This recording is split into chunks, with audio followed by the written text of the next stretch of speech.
Hi everybody, and welcome back to Zelda World's video walkthrough of The Legend of Zelda Twilight Princess. I'm your host, the Dongo Bomber, and I'll be walking you through the Faron Woods portion of this chapter. So you can go on through here and try not to get bitten by the Deku Bokoblins like that.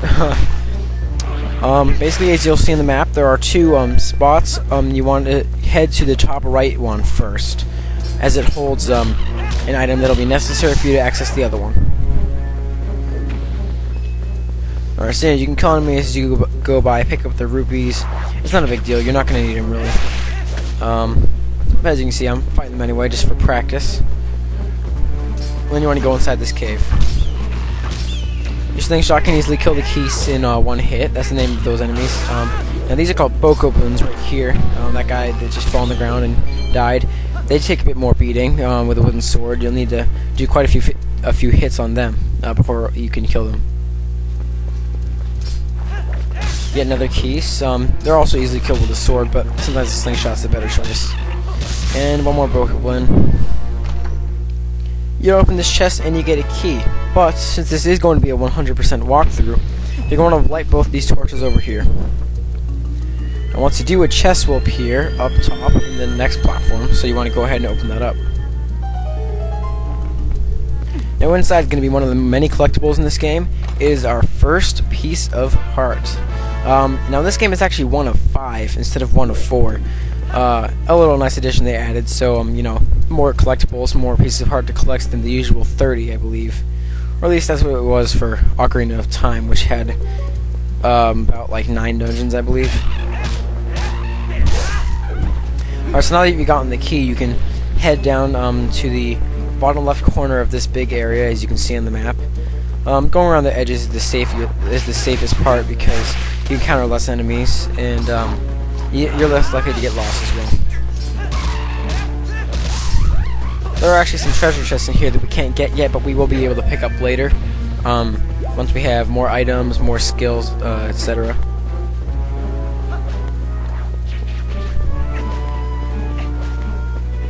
Alright, so we have some more Bokoblins up this hill.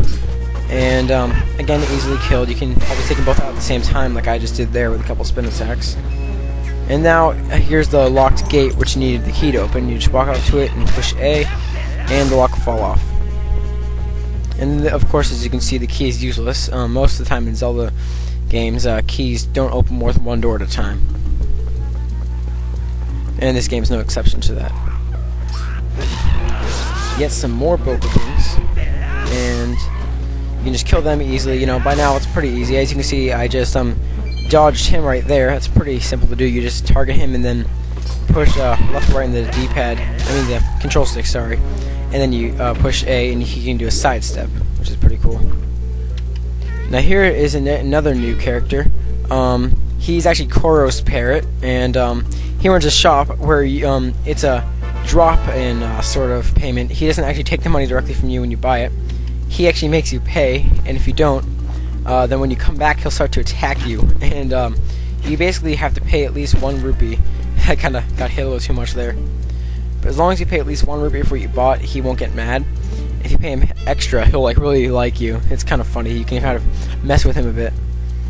But all we're really going to give for him right now is, as you can see, Lantern Oil was 20 rupees, but all you really need to give is on 1 rupee, and you'll be able to get by pretty easily. He'll just call you a cheapskate, and he'll be like, hey, pay like you're supposed to next time. Alright, so off to the left before you head up the main path, you'll see yet another chest, a yellow rupee worth 10. You want to do kind of stock up on rupees, because there's going to be one important item that we're going to get soon enough. I'd say don't mind the small rupees. But anyway, up there we see Talo and the monkey that Talo's actually going after the capture. So we're going to go ahead and rescue them. Now you can actually open the cage first or kill the Bokoblins. I usually kill the Bokoblins first. Easy enough though. Now what you want to do is you want to kind of smack the cage with one good spin attack, and it'll break it open, and you've rescued Talo and the monkey. I always thought Talo's face looked really weird there when he smiled.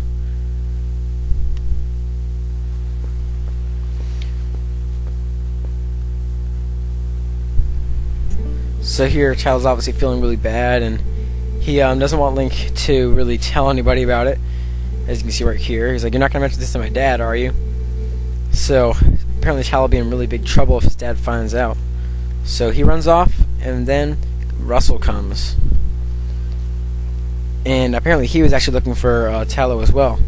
So looks like Colin told the adults in the village that the kids had run off. It's actually pretty smart of him, although they do kind of give him some.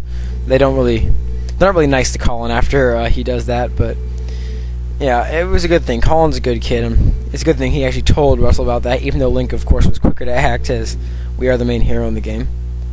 So he just Rusl just talks to Link about, you know, the final, you know, you're gonna get ready to go the next day, and so he's sort of just like, you know, last words before Link leaves.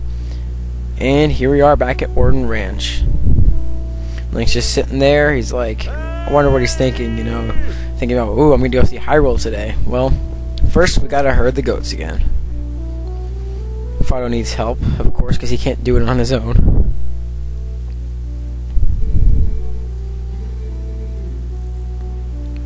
Alright, so you can go ahead and call Epona. You can actually walk up to her. She's down by the entrance, but easier to call her anyway, and she'll come running up to you.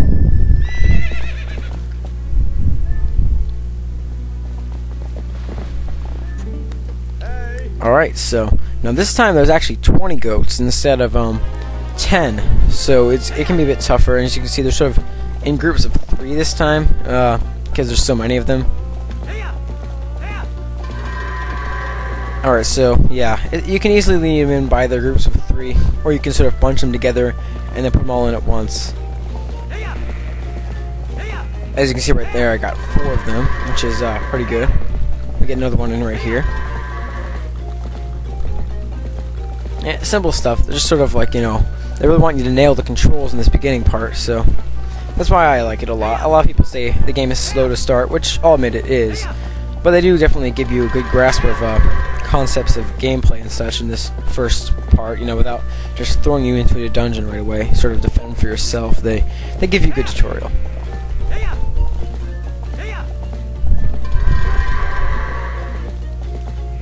Alright, so now, yeah, usually I'm at about the 1 minute mark when I'm doing the goats by this time.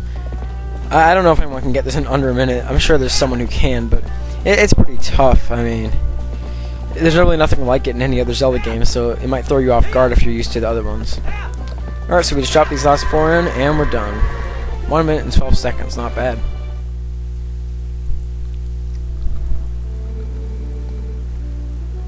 Wow, 1 minute and 48 faster than usual. I don't know where you got that time from, considering we've never done 20 yet. This time we're not going to head to the defenses. We're just going to go ahead and go straight back to talk to the mayor, because he's going to see us off before we go on our journey to Hyrule. And this here is one of my favorite cutscenes, actually. A nice remix of the Ordon Village music, too.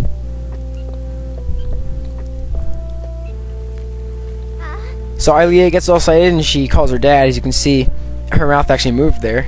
And in this scene, it's kind of weird. This is the only time you ever see Link, or anyone really for that matter, move their mouth. I mean, look, you can actually see it looks like Link's sort of talking almost, and so is Ilia, except they don't have voice acting. I'm not really going to get into the voice acting, but I think it's really interesting how they have Link actually, you know, moving his mouth. Like, look at him right there. Alright, so again, Bo's just seeing off Link, and you know, it'd be bad if we were late. And Ilia, of course, is talking to Epona because she's so obsessed with her. But then she realizes that Epona is injured, although I don't see an injury in her leg. I don't know, maybe she pulled a muscle or something. I love the Link's facial expressions. He's just like, ah! He backs off, and she's getting all ticked off at him. And then she turns on her dad. This is a great cutscene. You're the mayor! You should start acting like one. No, they're both looking all ashamed and stuff. Alright, they just stare at each other. I love this cutscene. Really funny. It really shows a lot of great game designing and how they can design everyone's face. This right here is pretty cool too. They're both just staring off in the same direction. It's great. They're just like, oh my god, Ilia just did that. Well, anyway, we're nearing the end of this episode, everybody. So in the next episode, we will continue and hopefully get back our horse. Bye for now, everybody.